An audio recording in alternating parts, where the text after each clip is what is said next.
Au début du XXe siècle, à Léona, naît Cheikh Ibrahim Niasse. Il grandit dans un foyer où la spiritualité occupe une place centrale. Très tôt, il est immergé dans la connaissance de la sira du prophète Muhammad, que la paix et le salut soient sur lui. Une immersion précoce qui fait naître en lui un attachement profond et sincère à cette histoire sacrée.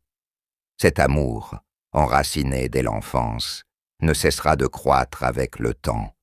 Issu d'une lignée spirituelle éminente, il est le fils d'Abdallah, une figure respectée de la voie tijane, l'héritage spirituel et intellectuel transmis par son père marquera durablement son parcours. De cette filiation naît une sensibilité particulière, mais surtout une relation unique avec le prophète, que Dieu l'assiste, que Cheikh Ibrahim décrit comme intemporel et sans limite. Dans ses propres mots, il affirme avoir aimé jusqu'à se confondre avec l'aimé, dans un espace où ni le temps ni la distance n'existent. Selon lui, cet amour l'a atteint avant même qu'il ne connaisse pleinement celui qu'il aimait.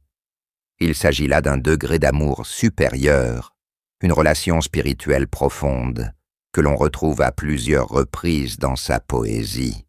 Dans l'un de ses écrits, il va jusqu'à dire que si l'on pouvait véritablement capter son image, on n'y verrait que le visage du dernier messager de Dieu, que la paix et le salut d'Allah soient sur lui.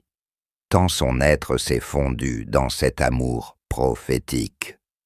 Ce lien exceptionnel se reflète également dans le titre honorifique qui lui est attribué, Cheikh al-Islam, l'un des titres les plus nobles dans le cercle des savants musulmans. Un titre à la hauteur d'un parcours remarquable. Sa vie fut rythmée par la quête du savoir, l'enseignement, les voyages et les rencontres. Cheikh Ibrahim Niasse a joué un rôle majeur sur la scène islamique internationale. Il fut membre fondateur et vice-président de la Ligue islamique mondiale, basée à la Mecque. Il participa également aux travaux de l'Académie de recherche de l'Université d'Al-Azhar et occupa le poste de vice-président de la Conférence islamique mondiale, dont le siège se trouve à Karachi. Entre Kossi, Kano et bien d'autres régions, il forma et inspira d'innombrables âmes. Il rencontra de grandes figures du monde musulman qui reconnurent unanimement l'étendue de son savoir et sa maîtrise des sciences religieuses. Face aux défis de son époque, Cheikh Ibrahim incita ses disciples à aller au-delà des seules sciences religieuses. Il les encouragea à s'ouvrir à la recherche, à la connaissance et à la maîtrise des sciences universelles, convaincu que le savoir, sous toutes ses formes, élève l'homme. Le monde découvrit alors la beauté singulière de ses écrits. Aujourd'hui encore, ses ouvrages, nombreux et profonds, continuent de susciter l'admiration par la richesse de leur contenu et la hauteur de leurs pensées.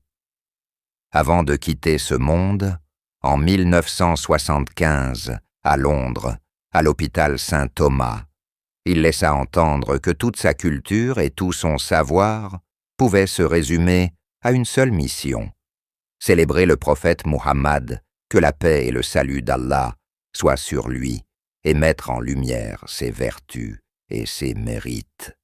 Cheikh Ibrahim Niasse était également reconnu pour sa prestance. Son apparence frappait par son élégance. Un turban porté avec dignité, un visage lumineux, une barbe blanche soigneusement entretenue.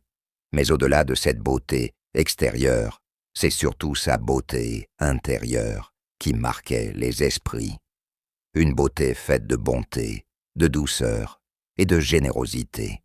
Cette noblesse de caractère a été confirmée par son proche collaborateur et secrétaire particulier, le regretté professeur Bahram Diop, qui témoignait souvent de la bienveillance exceptionnelle de son guide et maître. À certaines périodes de l'année, Cette générosité semblait même se multiplier. C'était notamment durant le mois de Gamou, mois dédié au souvenir de l'aimé reposant à Médine.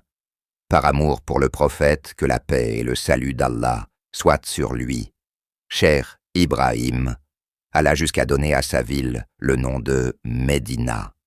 Un geste fort, symbole d'un attachement profond et sincère. L'actuel porte-parole de Medina Baye, Cheikh Mariem Cissé, rappelait d'ailleurs qu'il existait des personnes qui attendaient exclusivement ce mois béni pour venir solliciter Cheikh Ibrahim, sachant qu'en cette période particulière, il se faisait un plaisir de partager, sans compter tout ce qu'il possédait. Durant le mois de la célébration du Maouloud, il paraissait encore plus rayonnant, plus enthousiaste, plus généreux que d'ordinaire. Une impression largement partagée par ceux qui l'ont côtoyé, comme le rapportait le défunt imam Mustapha Gueye, décrivant l'émotion et l'admiration de ceux qui ont vécu aux côtés de ce maître soufi d'exception.